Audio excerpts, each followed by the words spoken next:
नमस्कार दोस्तों, मैं हूं आपका दोस्त डीड राइटर सुनील जैन। आज के वीडियो में हम गिफ्ट डीड या दान पत्र के बारे में जानकारी प्राप्त करेंगे। इस वीडियो में हम जानेंगे कि कौन व्यक्ति संपत्ति का दान कर सकता है, दान पत्र को वैध बनाने की पूरी प्रक्रिया और दान पत्र पर कुल कितना खर्चा आता है। इस जानकारी से आप या आपके परिवारजन किसी भी कानूनी गलती से बच सकते हैं और दान की प्रक्रिया को सही तरीके से पूरा कर सकते हैं। दोस्तों, गिफ्ट डीड को दान पत्र के नाम से भी जाना जाता है, तो आप यहाँ पर दोनों का अर्थ एक ही मानकर चलें। तीनों बंदों को एक एक करके समझेंगे। आज का वीडियो काफ़ी इम्पोर्टेंट और ज्ञानवर्धक होने वाला है। आपने चैनल को सब्सक्राइब नहीं किया है तो चैनल को सब्सक्राइब कर लीजिए और बेल आइकन को प्रेस कर दीजिए। और अगर आपको वीडियो अच्छा लगे तो वीडियो को लाइक और शेयर जरूर कर दें, क्योंकि इस चैनल के माध्यम से आपको मिलती है सरल भाषा में नई नई जानकारी। दोस्तों, यह वीडियो थोड़ा लंबा हो सकता है लेकिन काफ़ी नॉलेजफुल होगा, इसलिए वीडियो को पूरा देखिए। तो आइए वीडियो को शुरू करते हैं। दोस्तों, दान पत्र कौन कर सकता है? सबसे पहले हम इस बिंदु को क्लियर करते हैं। अगर किसी भी व्यक्ति के नाम पर कोई वैध संपत्ति है, जैसे कोई मकान है, दुकान है या खेती की जमीन है या प्लाट है या कुछ और संपत्ति है, और उस व्यक्ति को संपत्ति को अंतरण करने का अधिकार है, ऐसी स्थिति में वो व्यक्ति दान कर सकता है। गिफ्ट डीड में संपत्ति का हस्तांतरण बिना पैसे के लेन देन की निःशुल्क होता है, यानी गिफ्ट डीड या दान पत्र में कोई लेन देन नहीं होता। उस संपत्ति पर दानकर्ता या गिफ्ट देने वाले का कानूनी स्वामित्व होना चाहिए। संपत्ति में किसी और का हिस्सा नहीं हो। यदि किसी अन्य का हिस्सा है तो केवल अपने हिस्से की संपत्ति को ही वो व्यक्ति गिफ्ट कर सकता है। डोनर के पास नामांतरण, रजिस्ट्री या कोई पट्टा होना आवश्यक है। उदाहरण के तौर पर, अगर आपके नाम पर मकान है और आप अपने पुत्र, पुत्री, पत्नी, पोते को वह संपत्ति देना चाहते हैं तो आप वैध दान कर सकते हैं।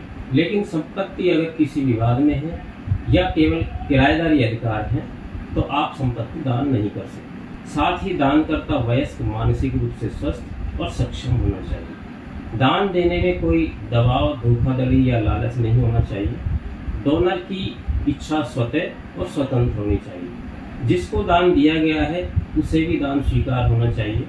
तो क्या केवल रक्त संबंधियों को ही दान या गिफ्ट किया जा सकता है? नहीं, ऐसा बिल्कुल नहीं है।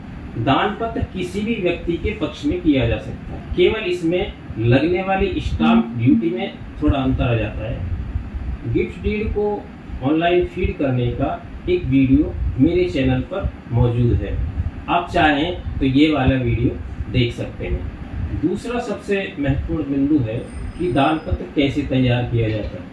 सबसे पहले दान पत्र का ड्राफ्ट तैयार किया जाता है।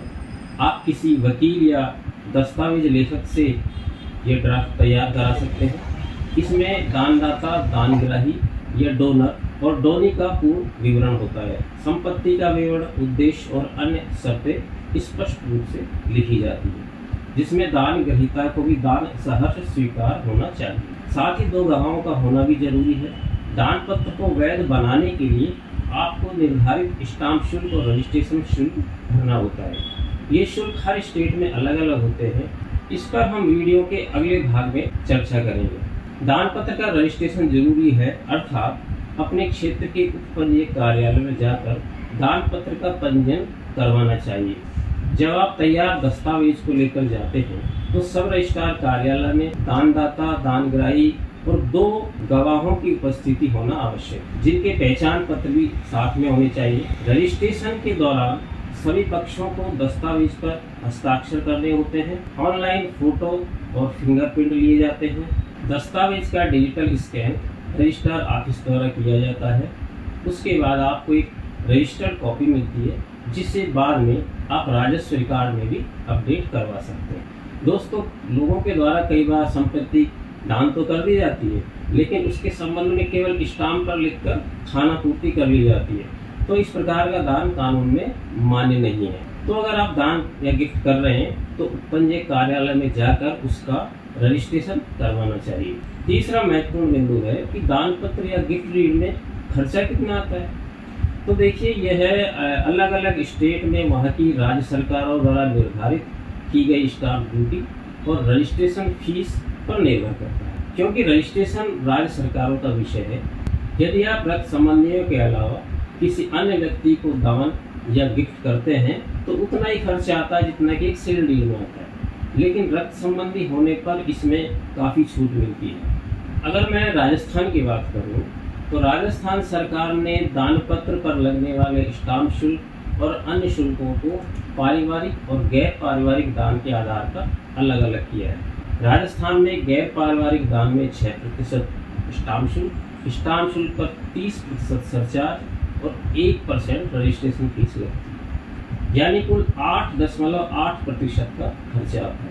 लेकिन रक्त संबंधियों के बीच दान में स्टाम्प शुल्क काफ़ी कम हो जाता है। राजस्थान में पुत्री, पुत्रवधू, पौत्र, पौत्री, दोहता, दोहती के केस में स्टाम्प शुल्क 0 है।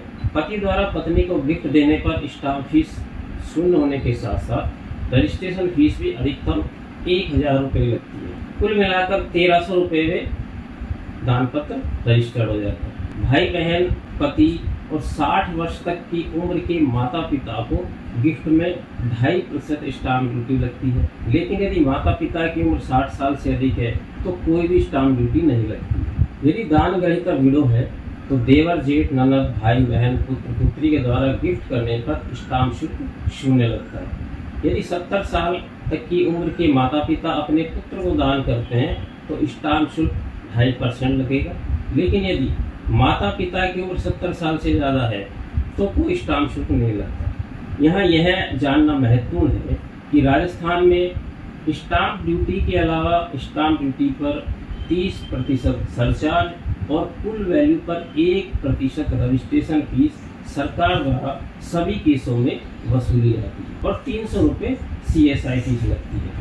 यदि इन सारे चार्जेज को जोड़ दिया जाए तो खर्च कुछ इस तरह समझ सकते हैं। पुत्री, पुत्रवधू, पौत्र, पौत्री, दोहिता, दोहिती को 60 वर्ष से अधिक उम्र के माता पिता को, 70 साल से अधिक उम्र के माता पिता द्वारा अपने पुत्र को, किसी विधवा को उसके देवर, जेठ, ननद, भाई बहन, पुत्र पुत्री द्वारा दान पर संपत्ति के कुल मूल्य का 1% प्लस 300 रुपये खर्चा आता है।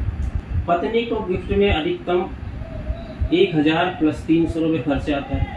भाई बहन, पति 60 साल तक की उम्र के माता पिता को दान में कुल मूल्य का 4.25% प्लस 300 रुपये खर्चा आता है।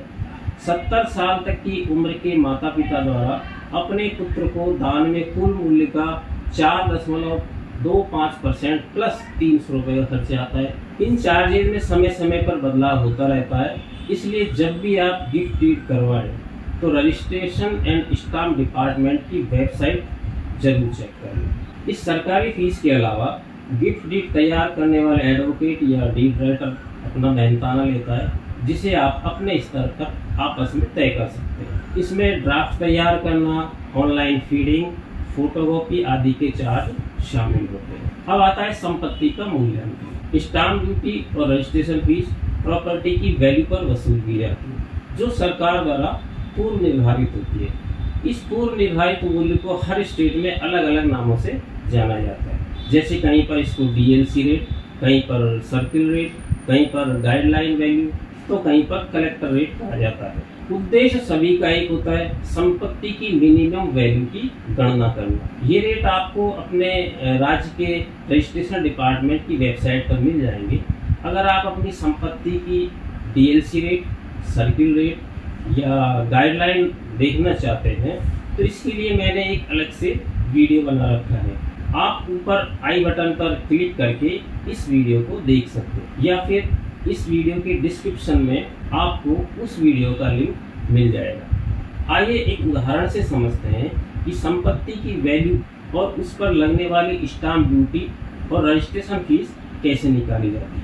मान लीजिए आप जयपुर के वैशाली नगर में स्थित किसी संपत्ति को दान करना चाहते हैं, जिसका कुल क्षेत्रफल 100 वर्ग मीटर है और निर्मित क्षेत्रफल 800 वर्ग फुट है, जो RCC का है, और वहाँ का सर्किल रेट 17,000 रुपये प्रति वर्ग मीटर है।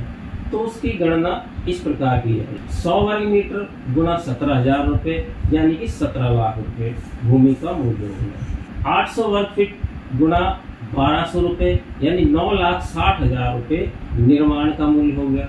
इस प्रकार कुल वैल्यू होती है 26,60,000 रुपये। अब यदि इसका दान पत्र पुत्र के हक में किया जाए तो 26,60,000 रुपये का 2.5% होता है 66,500 रुपये।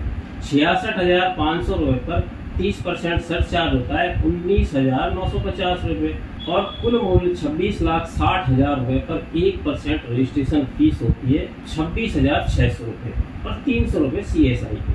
इस प्रकार कुल खर्चा होता है 66,500 प्लस 19,950 प्लस 26,600 प्लस 300 रुपये यानी कुल फीस लगेगी 1,13,350 रुपये। अब यदि इसी संपत्ति का दान बेटी के हक में किया जाए तो स्टाम्प ड्यूटी 0 हो जाती है और आपको रजिस्ट्रेशन फीस के केवल 26,600 रुपये प्लस 300 रुपये CSI के देने होते हैं और पत्नी को दान के केस में यह केवल 1,300 रुपये रह जाते हैं। तो इस प्रकार किसी भी संपत्ति की DLC या सर्किल रेट से आप दान पत्र में लगने वाले खर्च का आसानी से पता लगा सकते हैं। दोस्तों, मैं विश्वास करता हूं कि यह वीडियो आपको अच्छा लगा होगा। अगर ये जानकारी आपको उपयोगी लगी हो तो वीडियो को लाइक करें, अपने जान पहचान वालों को शेयर करें और चैनल को सब्सक्राइब करना ना भूलें। वीडियो को यहाँ तक देखने के लिए बहुत बहुत धन्यवाद। फिर मिलते हैं अगली वीडियो में नई जानकारी के साथ। तब तक के लिए नमस्कार।